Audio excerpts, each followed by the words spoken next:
Yeah, it's just a reminder of how we got here. Remember, before the Christmas break, the Senate passed a resolution that would have kept the government open funding border security, but not the wall. Well, Donald Trump and then the House of Representatives, at his urging, the outgoing one with Republicans in control, passed a different thing with border wall funding.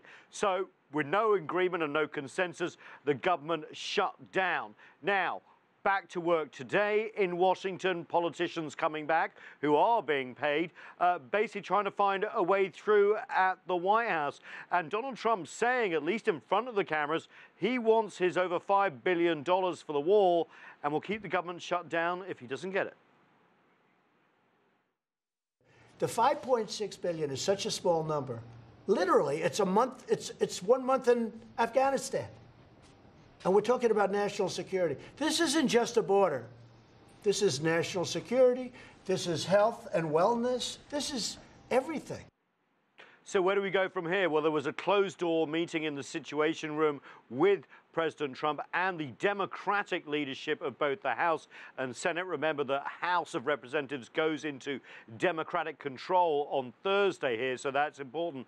And after that meeting, basically what the Democrats said is, look, we're going to pass what the Senate passed just before Christmas. Let's keep the government open and let's move the debate about border security and the money for the wall or not the wall somewhere else so we can debate it for 30 days and everyone can get back to work. Let's take a listen. But to use the shutdown as hostage, which they had no argument against, is wrong.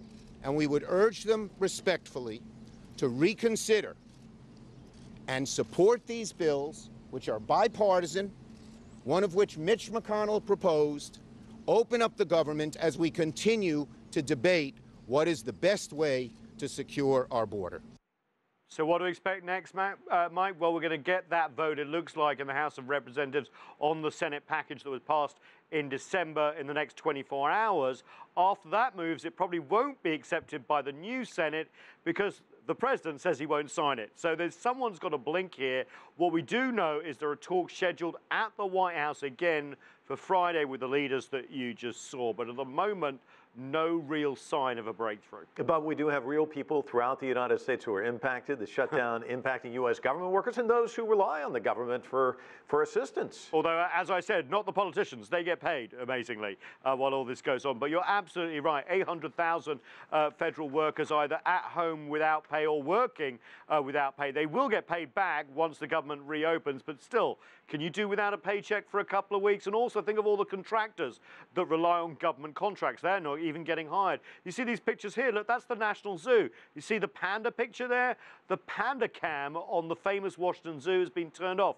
So, you know, we love pandas, don't we, on this channel? And we can no longer see the pandas in the Washington Zoo because of that. And there are so many other things. Parks are being closed. And here in Washington, you can't even get married because you can't get a marriage license without having the federal government approve it as well. So that's a problem. Lots of stuff there. Yeah. Nathan, thanks so much. Thanks a lot.